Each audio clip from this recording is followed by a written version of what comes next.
And I'm the Director of Undergraduate Studies at Brown University's Center for Middle East Studies. I'd like to welcome all of you joining by Zoom or watching the live stream on YouTube for our event today, which is part of the New Directions in Palestinian Studies initiative here at Brown. New Directions in Palestinian Studies, or NDPS, has since 2012 worked on various fronts to bring together emerging and established scholars to shape the agenda of knowledge production on Palestine and the Palestinians. It includes a book series launched with the University of California Press, an endowed postdoctoral fellowship dedicated to Palestinian studies, an annual workshop to take stock of research trends and identify promising new questions and sources, and public events such as this one. The goal of all of these different facets of NDPS is to build an international community of scholars dedicated to decolonizing and globalizing the field of Palestinian studies. It's thus appropriate that we come together today to discuss a book entitled Decolonizing Palestine, Hamas between the Anticolonial and the Postcolonial. And we are, of course, thrilled to have with us the author of Decolonizing Palestine, Somdeep Sen. Somdeep Sen is an associate professor in international development studies at Roskilde University in Denmark. His research focuses include spatial politics, race and racism in international relations, liberation movements, settler colonialism, postcolonial studies and migration. And in addition to being the author of Decolonizing Palestine, he is the co-editor of the volume Globalizing Collateral Language from 9/11 to Endless Wars, published by the University of Georgia Press this year. And his work also appears in Foreign Policy, HuffPost, Open Democracy, Jacobin, the London Review of Books, the Palestine Chronicle, and the Disorder of Things. I'll be in conversation with Professor Sen for about 30 to 40 minutes, and then we'll have time for audience questions. You can submit questions at any time by using the Q&A function at the bottom of the Zoom screen. I'll collect those over the course of our conversation, and we'll try to address as many as possible in the time we have. But I want to start off by asking a question that might help give a kind of overarching sense of the book for those who haven't yet had the chance to read it. One of the central concerns of Decolonizing Palestine is the tension for Hamas as the movement that effectively governs inside the Gaza Strip, between understanding itself and acting as a liberation movement versus seeing itself and acting as if engaging in a state building project. Or as you put it, between the anti-colonial and the post-colonial, right? So I'm hoping you could say a little bit more about how you came to this project, the kind of backstory, perhaps some of the examples where you saw this tension between the anti-colonial and the post-colonial playing out, and then maybe give a sense of the kind of general argument of the book. Well, thank you, Alex, and it's great to. It's weird to say be here, but it's great to have this conversation with you. In some ways, the final product of the book came in several stages. So originally, this was my PhD project, and I went into the field, so to speak, with this very political science puzzle. Well, I was told by my supervisor that we're interested in civil-military relations, something that we talk about with regards to a state. And you have Hamas engaging in state-like functions, but also engaging also as an armed faction. So how does a non-state actor balance these two facets of their operational scope? Of course, it was a very traditional mainstream political science department. So I sort of took this sort of very political science way of looking at it. There was no discussion about what is the context in which we're studying this and what is the context in which we are discussing these theoretical frameworks that are usually relevant for, a state and, a sovereign state. Of course, all of that changed when I ended up at the border between Egypt and Gaza, and I talk a little bit about this at the start of my book, where the Egyptian side of the border is heavily armed.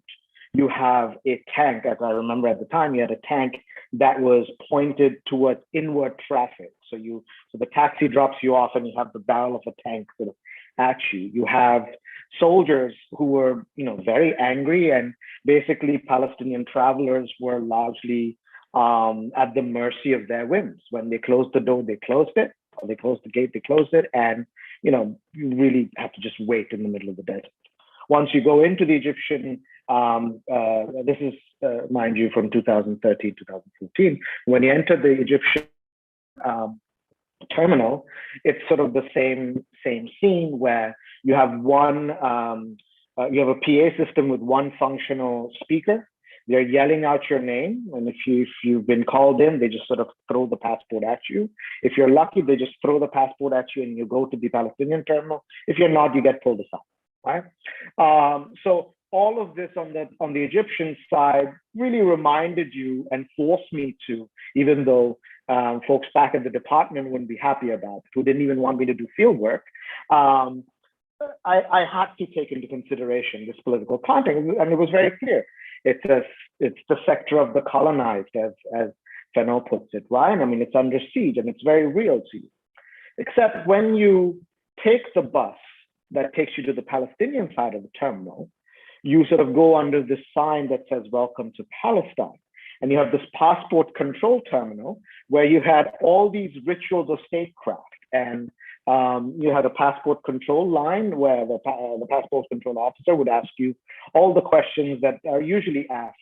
And I'm a brown guy who travels a lot, so I get asked these questions a lot. And they were asking me these questions: why are you here? Who invited you? It was a bizarre experience to me. Also, it was a swanky new terminal funded by the Qataris. So this sort of going through a Egyptian terminal that reminds you that you're in the sector of the colonized, yet you go into the Palestinian terminal that seems like we are in a different era, in the era after the flight of the colonizer, was what I felt. Of course, I didn't vocalize it in that way at the time, but this continued, right? So you would go through, I talk about, a bazaar looking very much like the kind of bazaars I've grown up around in Calcutta, yet on this would seem very normal, yet you would see the pictures of martyrs. You would hear Israeli jets going over, drones going over, even Hamas officials. I went in having read about the Muqawamah, the resistance, hoping to meet some revolutionary figures. Yet my gatekeeper looked at me and said, "You can't go in dressed like that. You need to buy a suit." So I ended up buying a suit to meet Hamas officials who were dressed and engaging in all the rituals of representatives of bureaucrats, yet they were talking about resistance. So of course, aside me being naive, but there is a long history to this, right? So the resistance exists because of an overarching settler colonial condition, and the rituals of statecraft were sort of imported in through the Oslo Accords. Now, all the literature that was out there at the time, most of it was too focused on predicting, that had agreed that this was incompatible, these two facets of this organization, and it was focused on predicting when and to what extent Hamas would transition from one role to another. And I of course didn't want to do that, primarily because of the way Hamas officials, as well as Palestinians in Gaza, were talking about these two facts. And they were talking about it, they weren't as stressed about keeping up these two rules as the foreign experts were about these two rules. So that's when I started formulating the question, where maybe the question isn't if or when Hamas is going to renounce one of its operational scopes. Maybe the question is, what is the implication of it? And what is the implication of doing both these things, yet wrapping it in the discursively wrapping it in the language of liberation? And once I did that, and that meant that of course, once you use the word colonial, post-colonial, settler colonial, liberation, you can't not engage with the wider literature that's there on the history of liberation movements, on post-colonial studies. And then you started realizing, wait a minute, the way in which Hamas is performing the nation that is forthcoming after the colonizer leaves, yet also engaging in a resistance struggle that reminds us the colonizer is still there, is something that has been done globally, where in different levels, in different ways. And the post-colonial exists before the flight of the colonizer. And of course, as we know, you don't become liberated just the day the colonizer leaves. I mean, 300 years, 400 years of colonial rule in India, and I'm talking to you in English, right? And this is the language that I speak best in. So there is something about the anti-colonial continuing on after the flight of the colonizer, which then made me question, what is it to be liberated? When are we liberated? And what is the role or what is the importance of this flight of the colonizer that we celebrate every year with Independence Day? And the answer, of course, was in my book is that liberation is not a single moment. It's this long moment that is this weird psychological mix that begins long after the colonizer leaves, but begins long after before the colonizer leaves and continues on long after.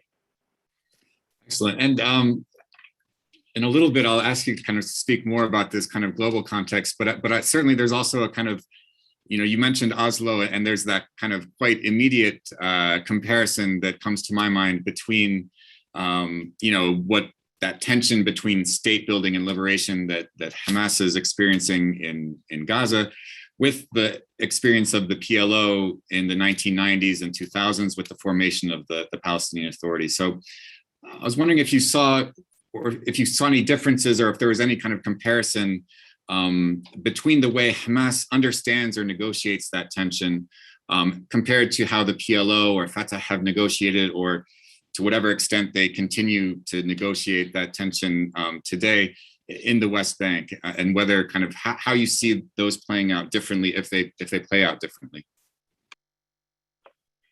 Of course, Hamas sort of jumped into this puzzle, or was forced into this puzzle in 2000, or this tension in 2006, right? With the Palestinian Legislative Council elections, which everyone predicted Hamas would not win, right? But the mandate, the way Hamas sees itself, the mandate it sees itself embodying is one that brings in the liberation struggle, or the continuous insistence on resistance and the liberation struggle into the official structures and institutions of governance, right? So even the governance, as they put it, was done as a way to keep up a society that is able to resist. Now, discursively, this is very different to how Fatah officials in Gaza talked about governance versus resistance, as well as Fatah and PLO affiliated public officials in the West Bank talk about. So I've co-authored a second book on this sort of ritual of governance in the West Bank, where there in the context of Gaza, Fatah officials often mocked Hamas. Everything is about resistance with these people. Look at what they're doing with resistance, right?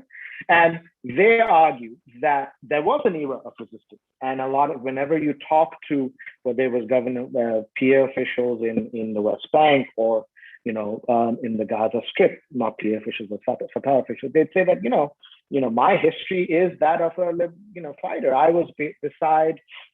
In my book, I talk about a close associate of Yasser Arafat, who talks about how he was in Lebanon. He was fighting side by side with Arafat. He was fighting Israel. Yet that era had ended for them, which meant that, and while they didn't vocalize it in that way, the way the Palestinian Authority was talked about was that the crowning achievement of this generation, right?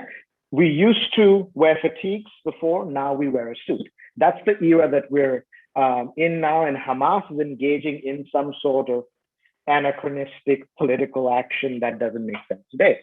Of course, we know what the Oslo brand of statecraft becomes, right? I mean, how it manifests, as we've seen with the death of a prominent of Nizar Banat, and then the protests that followed and the Palestinian Authority's conduct. I mean, that of course has a longer history of security cooperation and oppression. Hamas, I wouldn't say still, that violence does also manifest in Hamas's operations. And in the book, I talk about the way Hamas, one of my interviewees was beat up, and the way they deal with opposition. So there is that aspect to it, which then, of course, I theorize in the book as not uncommon. If you look at the history of resistance organizations, they've been fairly brutal to other resistance organizations because they want to dominate the narrative of the resistance or the liberation struggle. Equally, though, Hamas also, even though it was talking about governance as resistance, the way it was carrying out, I didn't look at of course, the violence of Hamas is incredibly oppressive and it is, authoritarian, but it also shows you went back to my classical political science sociology training where, if you look at early state formation, it's the same thing. One of the things that Hamas did when it came to power in Gaza is took away guns from everyone. That's sort of the beginning of, the Tillian perspective of statecraft. So it was very interesting and fun for me to bring in these sort of classical understandings of what a state is and does to then apply to an organization like Hamas, which is, considered, universally contemptible and something that we can't study through these theoretical perspectives. Thank you. And that kind of different temporality, I think, is interesting also because kind of these different temporalities that you're playing with in the kind of overall argument as a whole, and maybe that's something we can get back to in the Q&A, perhaps. But I also want to kind of pick up on that sort of unique contemptibility that you closed with, because I think one of the things that's so important about decolonizing Palestine is its focus on the Gaza Strip at a time when it feels like the sort of scope of discussion about dynamics in Palestine has been really narrowed to the West Bank and often just kind of Ramallah itself, right? And, there's this sort of vilification and essentialization of Gaza that takes place, whether it's equation with Hamas or its kind of reduction to a kind of war zone. And I think decolonizing Palestine really, by contrast, kind of shows it as a place where people live everyday lives and where politics happen, right? It's not kind of reducible in these ways. And I'm going to even kind of quote back to you, you kind of quote from your fieldwork diary in the book. You write, "This place is strange. Walking through the city, you forget where you are, and life seems normal. Curiously, Gaza City reminds me less of a place that is in a constant state of war and more of the urban centers of India that I have grown up loving, and in parentheses, and hating." And so I have a couple of questions that kind of arise out of this. One, just kind of generally, what are some of the important dynamics within Gaza that tend to be erased by this kind of reduction or flattening of Gaza into either a site of, quote unquote terrorism, or a site of victimhood, or a site kind of equated solely with Hamas, right? There's this kind of equation. So what are some of those kind of, you feel, the dynamics that get kind of erased by that? And then perhaps a kind of second question, which is how do the particular conditions of the Gaza Strip, Israel's siege, the kind of particular kind of density of population, the predominance of refugees among the population, how do those kind of particular conditions shape Hamas as a movement generally, and also perhaps kind of shape that tension, that central tension, right, between liberation and state building? Yeah, I think talking about or writing about Hamas or Gaza particularly, and of course Hamas, was the most difficult aspect of this project in writing this book, because of the stigma that is associated with, we provide very limited vocabulary for how we are supposed to theorize a place like Gaza. One has to recognize that with the siege, access to Gaza has become incredibly limited, which means that there's almost a natural marginalization of conversations on Gaza that is unable to really getting to the nitty-gritties of what's happening in everyday life. And I've even had the experience, I think a couple of years after my fieldwork, of being at a conference in Austria, where I think everyone but me was Palestinian, and me, the Indian person, and I think one other person from Gaza were the only one talking about Gaza, right? So there's an obvious limitation there, but also this stigma that is associated with Hamas as an organization.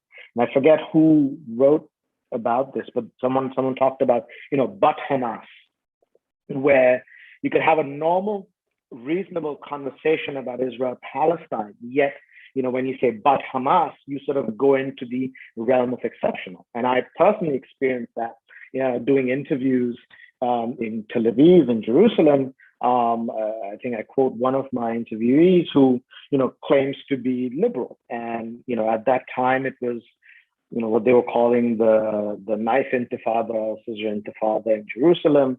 And he was in a very open way talking about what's happening in Jerusalem and the role of settlers in the occupied West Bank, and how that has led young Palestinians to, engage in these actions. And then when I tried to expand the conversation to Gaza, then it stopped. And he was like, no, well, that's a different conversation. They did it to themselves, and do you know about Hamas? So there's a politics to it, of course. If you treat Gaza and Hamas as exceptional, then you're also allowed to engage in exceptional action, right? So those that, there's a politics to framing Hamas and Gaza as a particularly contemptible organization. It can be a contemptible place because, it allows you to shape the narrative. And you saw that during the protest in Sheikh Jarrah, where from day one, you have the Israeli government and politicians talking about Hamas being involved. And of course, when Hamas did in fact become involved, and the conversation is completely shifted to what Hamas is or is not doing. And many of the mainstream discourse, of course, forgot about what was happening in Jerusalem. Equally, I think that seeing Gaza as particularly as exceptional as a place of victimhood, I feel like is also problematic, because then again, you are saying that the treatment of Gaza is exceptional because it's an exceptional place. And so on. I tried to, in the book, normalize Gaza. Part of that was, of course, through what you said, these sort of engaging in these everyday discussions and, with young Palestinians about life and, death and everything in between. But it's also, there's a history to it. Gaza, I would say, is a place where the dynamics of Israel-Palestine become most evident, because with the establishment of the state of Israel, it felt, and thereafter, and all the development thereafter, it felt the demographic effect of the establishment of the state of Israel, as well as the socioeconomic impact, political impact of things that followed. A demographic, because with the establishment of the state of Israel, with the Nakba, Gaza overnight became transformed to a place where a majority of the residents were refugees. So having felt the effect, the brutal effect of the establishment of the state of Israel in that way, having experienced the Nakba, it is no surprise then that Gaza has been the training ground for Palestinian revolutionary factions and figures, right? Even what Edward Said talks about Gaza and Jerusalem being sort of the center of the Palestinian struggle.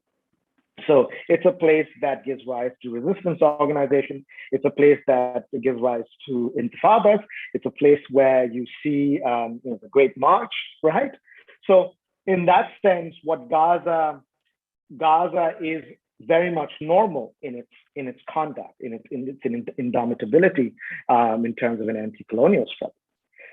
Even Israel's treatment of Gaza, I would say, is normal because of how indomitable Gaza has been in its anti-colonial struggle. If we understand Israel as Israel's settler, the logic of Israel's settler colonial project, which denies the existence of Palestine and Palestinians by continuously fighting, by continuously starting uprisings, by engaging in the Great March. It is the loudest sort of counterpoint to that narrative, to the settler narrative of the non-existence of the indigenous, right?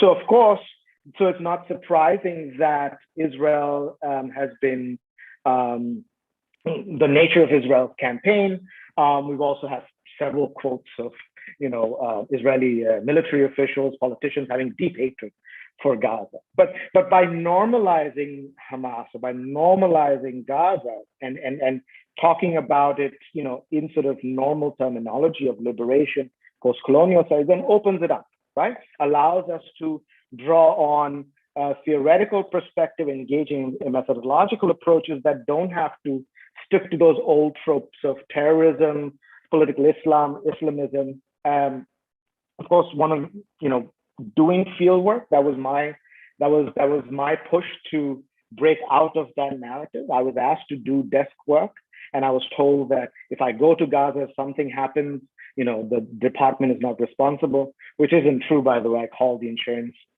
company and I was covered. But nonetheless, I think that normalizing Gaza and normalizing Hamas allows us to talk about it in different ways and have a different theoretical toolbox for understanding what's happening in Gaza and what Hamas is doing. And I think that de-exceptionalization, is important for kind of Palestine as a whole, but particularly for Gaza in the ways that you point out. And you note in the book that kind of one of its objectives, right, is to kind of globalize Hamas.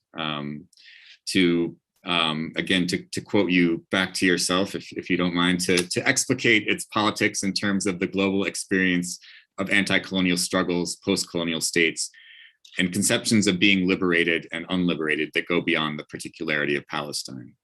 And you draw on, quite a few different comparisons from, Algeria to Zimbabwe, which has a nice kind of alphabetical, comprehensiveness to it.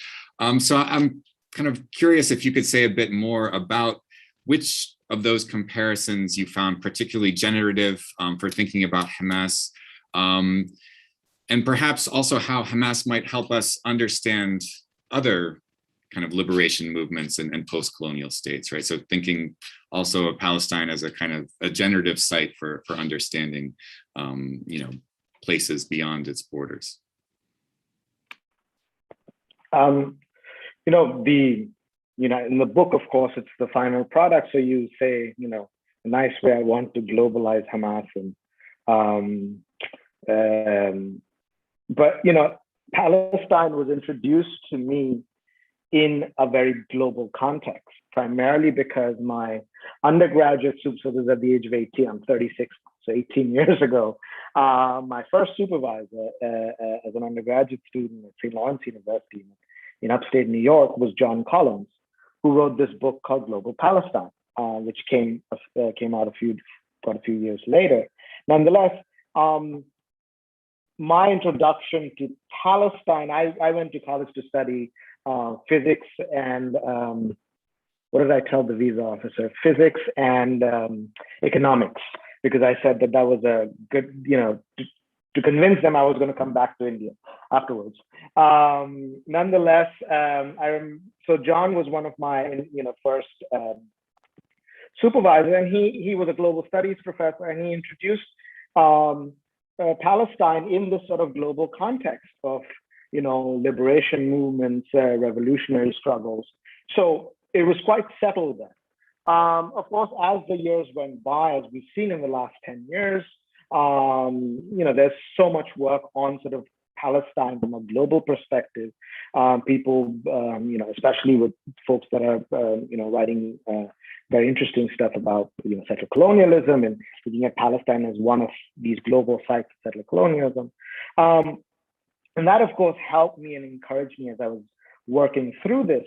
But then I also noticed that, while these sort of global perspectives were regularly applied to Israel-Palestine in general, no one was doing that with Hamas. So I think that was the goal of normalizing Hamas. Of course, that's also normalizing and globalizing, normalizing and then globalizing Hamas. That's also, of course, for a lot of people, the most provocative aspect of the work of my work, because by attaching Hamas or placing Hamas alongside anti-colonial violence struggles around the world, or post-colonial statecraft around the world, what I'm doing is I'm breaking through that stigma, and I'm comparing Hamas to liberation movements that, retroactively we've sanctified as a good thing, right? And through Hamas, what I wanted to show, by being able to apply these theoretical perspectives, by looking at the idiosyncrasies and that line the path to liberation, I wanted to bring that understanding of liberation down from the pedestal, and to let people know, or to let readers know, that, well, what Hamas is doing is something that has been done historically. Of course, post fact, you say that, of course, it was the Indian liberation movement was a good thing, and Gandhi was a good person, and Martin Luther King was a good person. But nonetheless, these idiosyncrasies have always existed in liberation struggles, right? And one of the things that I think was, you asked what comparison was most generative. I think the comparison that was most difficult to make and most difficult to sort of sell to people was not looking at the religious aspect of Hamas's military functions, and not talking about Islamism, not using the terrorism studies frameworks, and sort of directly connected to like a FENOR, or connected to anti-colonial armed struggles around the world. I think that was the most, I think that provoked some people. I've been made aware of that. I think the other generative aspect, I think is the introduction of post-colonial, or the post-colonial statecraft, within the context of an ongoing liberation struggle. I think that to some people was problematic, because then am I taking away from the fact that Hamas or Palestine is under settler colonial rule by introducing the post? But of course, I believe that introducing the post-colonial alongside the anti-colonial gives us something, an additional framework for understanding how liberation happens, but also understanding the genealogy of liberation, the confusions, the idiosyncrasies, and how difficult it is, as I argue at the end of the last final chapter, how difficult it is to conjure up this sense of indigeneity when you've gone through 100, 200, 300 years of colonial rule, where the very project was to erase that indigeneity, which is even more serious in a settler colonial condition. So I think in responding to that question, I just want to remind people to submit questions to the Q&A function, and we've already started to receive a few questions. So I have a few more questions, but I'll turn to the Q&A now. And if there's time, maybe I can ask questions. But the first question, you have kind of touched on it in the remarks you just gave. It comes from one of our graduates from the Middle East Studies program here at Brown, Anshita Dasgupta. So she asks, or she says, "Thank you so much for writing this wonderful book that not only helps to de-exceptionalize Hamas in Gaza, but also extends this critical framework, questioning the simplistic transition from the colonial to the post-colonial. Do you see Gaza under Hamas as a post-colonial state? Then, given your critiques about the statist behaviors manifested by Hamas officials policing entry into Gaza, which I think you suggest is colonial behavior, how do you reconcile colonial behaviors by anti-colonial actors in a post-colonial state? Do you believe there can ever exist a state that is fully post-colonial? Do you think it might make sense or more sense to theorize on post-colonialism in terms of incidental actions that are resisting the colonial rather than a view to view the post-colonial as a tangible period and space after colonialism. Okay, leave it to a fellow Bengali to ask this weighty question. I don't believe Gaza is a post-colonial state per se. I believe that the Oslo Accords introduced post-coloniality and introduced the rituals, institutions, and structures of the post-colonial state as a way of changing the subjective identity of the liberation faction, as a way of transforming them from being liberation factions to bureaucrats, right? That, of course, helps in undermining the Palestinian resistance movement, undermining the Palestinian liberation. So in that way, the Hamas is engaging in these rituals of post-coloniality, which is, normally done, has been seen done in other colonial contexts, with maybe not as institutionalized as the case in Hamas, with Hamas in Gaza, but in other places. And I think in the book I talk about in India, where revolutionary factions within university dorms would run the dorm like it's a country and like it's a state, right? As a way of proving that to themselves and to the other, or to the colonizer, that we are a community that deserves liberation. And Hamas would do that same thing by ritually engaging in these sorts of state-like behavior. It would argue, or they would argue, they have said in the interviews with me that they wanted to show, they say that we don't exist.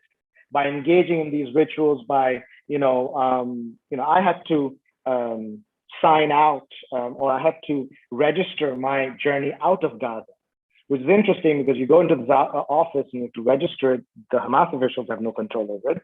And then they asked me, so how did you come in, through the tunnel or through the border?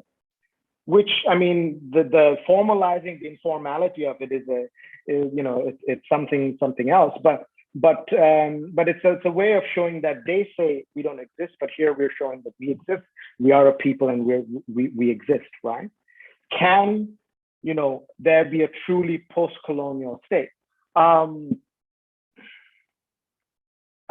don't think so. I think I end up with this sort of very grim conclusion that the struggle for liberation is such, or the experience of colonial rule is such, that it works to wipe out any memory of indigeneity that we may have had.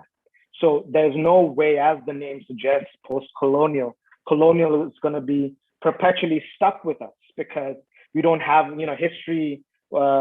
History doesn't necessarily work with course correction, right? Indians can't just forget those 300 years of history and become Indians as we were before the onset of colonial rule. So we are compelled to live with this legacy of colonial, which is, that's not a criticism. And this is something I've struggled with formerly. That's not a criticism of anti-colonial struggles. That's not a criticism of the political actions of the colonized people. It's more of a damning assessment of what colonialism is and what it does to a people. And so I end with the book saying that we will, we're compelled to perpetually fight for liberation from something or the other, to find that indigenous identity, which we don't have a memory of. Wow, that's grim, vocalizing, yeah. Actually, this leads me to the first question that was posed by Scott Sunshine. So I'm going to kind of read his question and then kind of perhaps, because I think it connects to this question of like not being able to turn back the clock in some ways. So Scott asked, could not Hamas normalize, which is to say, allow the refugees to settle? Gaza was Egyptian and is now Egyptian, so why can it not become a regular state? Similarly, when Jordan controlled the West Bank, why did they not settle the refugees, which would have not allowed for the current situation? So I think, perhaps in addressing that, you could also maybe say something about the way refugee and non-refugee relations in Gaza. Is that a distinction that continues to kind of play out in particular ways? Does that And if so, how?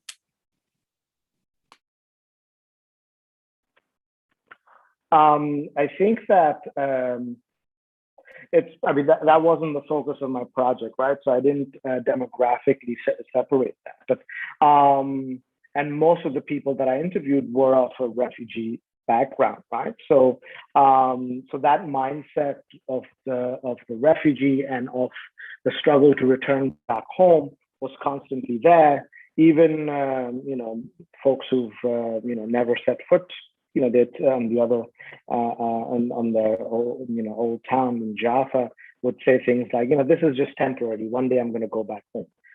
Or you would almost forget that neither he or his father had ever set foot in Jaffa. So it's hard for me to distinguish that the difference between the refugee and the non-refugee. With regards to sort of the broader, what you're indicating or talking about is the broader sort of regional politics of it, right? So I would argue, I'm not an expert on Jordanian politics or Egyptian politics, but I can tell you from the Egyptian perspective, Hamas in Gaza has played a very important role in mobilizing political sentiments within the country. So when I was in Gaza, it was this brief period in the Morsi when Gaza was opened up. And I left Gaza a week before the Morsi government fell. In fact, I was supposed to stay for 2 more weeks, but then I was told there was a big protest and the Morsi government was going to fall. And during that time, what had happened is that Gaza and Hamas and Gazans were being continuously demonized in the Egyptian media, where Egypt's energy crisis. So when the week before I left Gaza, the week that I left Gaza and I was in Egypt, there was a massive energy crisis. There were lines for gas outside the petrol pump and so on and so forth. So discursively, Gaza and Palestine plays a very important role. It gives regional powers, regional actors a bargaining chip when it comes to movements in the region. So Gaza plays it in. Gaza gives Egypt a massive role in regional politics and the politics of Israel-Palestine, because Egypt is the one willing to negotiate with Hamas or having conversations with Hamas. When necessary, equally, Jordan, brings up its presence or its role in regional politics to negotiate terms with Israel. So in some ways, I think allowing the refugees to normally become citizens would take away that factor. But I think that framing the question in that way also minimizes, what Palestinians want, right? I think Palestinians, besides the political movements of these big powers, I think Palestinians don't want to be settled in Jordan or in Egypt. They would say that Gaza is our land, so is the occupied West Bank, and so is Jerusalem, and so is parts of Israel, what is mainland Israel today. So I think that if we give a little bit of agency to the perspective of Palestinians, I think this sort of solution, wouldn't necessarily solve the problem. I don't know if Thank you. Another question from Suvaid Yassin. Hi, Somdeep. Thank you so much for your talk. Very enlightening. I was wondering, what if you also thought about parallels between Gaza, Palestine, Hamas, vis-a-vis resistance to the Indian occupation in Kashmir? In so many ways, Kashmir's de-exceptionalizing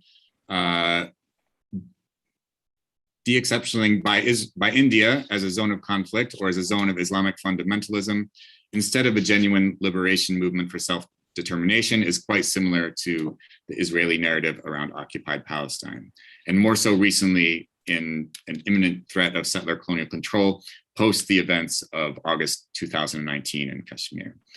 Yeah. Thank you, Yassin, for that. In some ways, what's happening in Kashmir or the role of India in Kashmir was, very much central to central motivating factor in my research in Palestine. So I think, they're not just some parallels. There's a lot of parallels. There is sort of a solidarity, the global solidarity between Palestinians and Kashmiris. They both see themselves as fighting for liberation, and of course the closer relationship. You have to also contextualize, what's happening in Kashmir vis-a-vis Palestine with the changing relationship between Israel and India. And under the Hindu nationalist government, this relationship has become incredibly close, where similar narratives, technologies, and tactics are being used in Kashmir. And the kind of that, so there is solidarity between Palestinians and Kashmiris. Actually, Kashmiris also use the term intifada.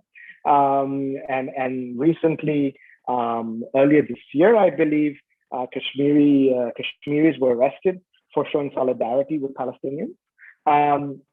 That's fair. And then there is the closer relationship between Israel and India that goes into not just the material relationship, so technology is crowd control, sort of military and strategic time, but also how under the Hindu nationalist government and how until recently Netanyahu, they saw each other, their role, discursively, they saw each other in the globe. While Israel would always say that they are the only democracy in the Middle East, surrounded by these non-democratic, this sort of oasis, right?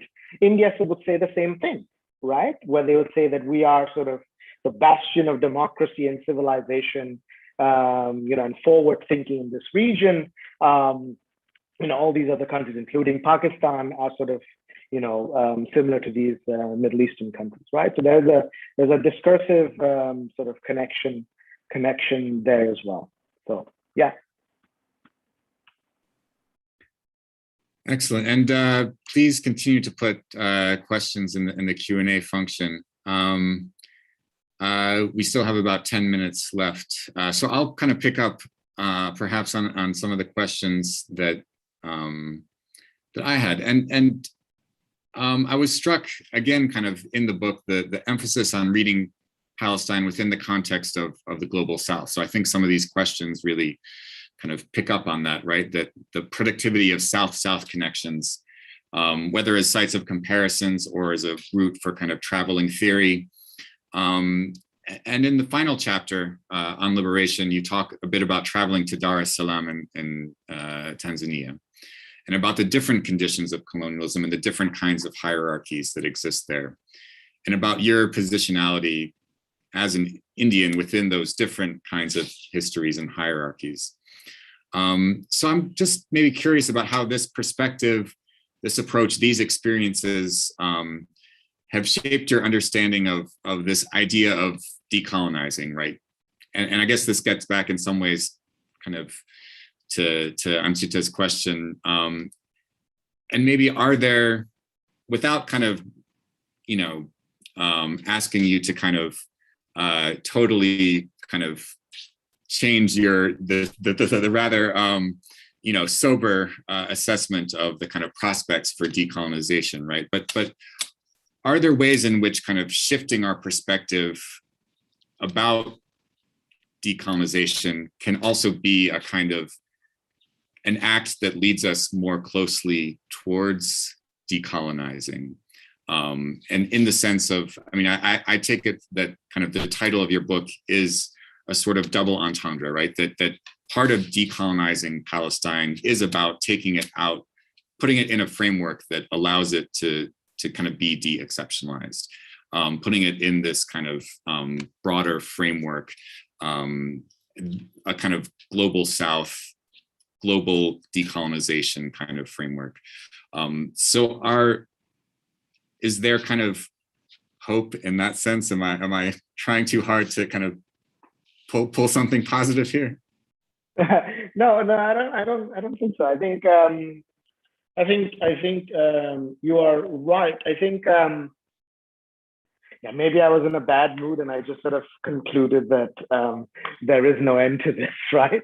But I guess I definitely didn't intend it to. I didn't think about it about a book where I'm going to talk about South-South connections. It just sort of made sense to draw on if once you formulate this to be a liberation struggle. I think that's the biggest sort of hurdle, right? When you're talking about an organization like Hamas, if you see it as part of a liberation struggle, then it just sort of made sense to then jump around. I understand how arrogant, and you read out all the from Algeria to Zimbabwe. I mean, people spend their lifetime reading about these places, and I just sort of jam-packed that in one chapter. But in some ways, I also through the book wanted to show how an organization like Hamas could be studied, right? And by connecting Hamas, and we have the opportunity to connect Hamas, connect Palestine to these sort of historical trajectories, to really think about what liberation is and when it happens and to what extent, right? And I think rather than maybe the last chapter, rather than arguing, that my experience in Tanzania told me that there was no liberation, maybe it reminded me more of the fact of how long and convoluted the process of decolonization really is. And we talk about decolonization a lot, right? But the colonial endeavor was such that it embedded every aspect of our lives. So to be able to get rid of that, it requires a multi-sided, multi-pronged effort, right? So rather than, if, now you've convinced me to be positive, rather than saying there is no hope, it's to be cautious of how broad the struggle to decolonize really is. And, in the book, I use Fanon a lot, right? And people often, when they say decolonization, Fanon, they stick to violence, right? That's sort of what everyone uses. But what you forget is the life story of Fanon that led to Wretched of the Earth. And you go back to his earlier writings where he's struggling with his Blackness and, his, longing for whiteness, tells you how much of an internal struggle it really is to liberate, to decolonize. And so maybe decolonization is not impossible, but it requires a broad effort that many don't realize what that entails, right? Yeah, certainly. I think a lot to think about and a lot to kind of a lot of work to do, just in terms of kind of coming to grips with the extent of colonization, let alone kind of get ourselves on the path of decolonization. Another question from Suvaid. We have a sense of how so many movements globally are aware of the Palestinian struggle and lend solidarity in their own ways. In your interviews, in your fieldwork, what sense did you get about the Palestinian resistance's awareness of movements elsewhere? Do they mention examples from elsewhere in a way of kind of de-exceptionalizing their own movement?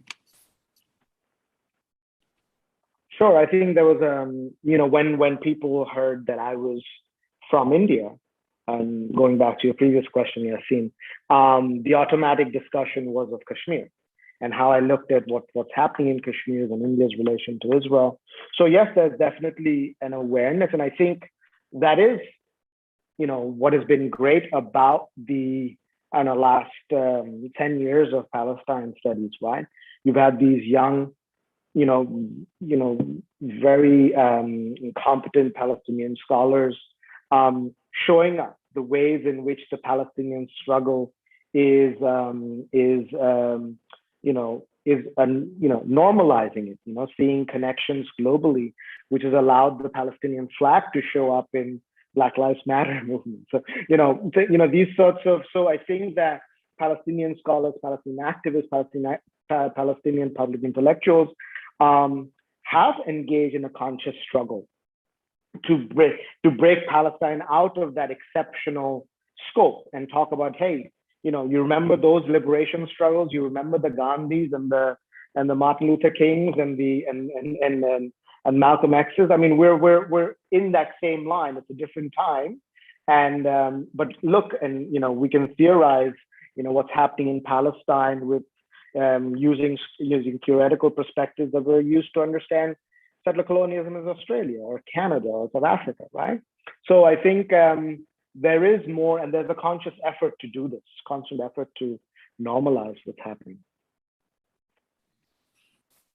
Absolutely. And did you feel like that's something I feel globally, but you felt that on the ground in Gaza as well? Yeah, I mean, of course, it was very interesting for me to navigate Gaza because I didn't look like a, white European diplomat. At that time, I think it was only Norwegians and Swiss who had sort of a diplomatic presence. So I was, and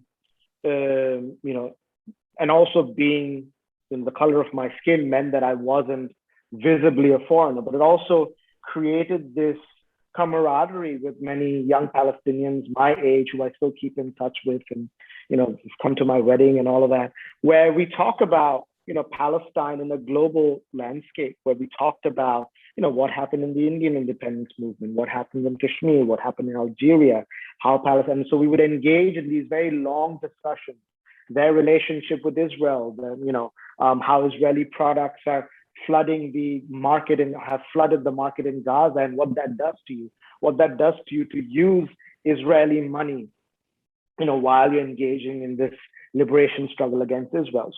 So there was, at least, in my discussion, there was an awareness and conscious thinking about the globe when talking about Palestine. Excellent. Unless there are any other questions, I'll kind of give a rambling close to give others the opportunity to pose a final question. But I just want to thank you, Som. This was a really enriching conversation and excellent book, and so much to think about. Questions, for I think the future, and ways of thinking about how Palestine fits into our ways of understanding colonialism, anti-colonialism, post-colonialism, and all the ways in which those bleed together, as we've addressed today. So thank you again for joining us. Thank you to all of those who joined on Zoom and joined via the live cast on YouTube. And we hope to see you again at our further events through the Center for Middle East Studies. Thank you very much. Thank you, everyone.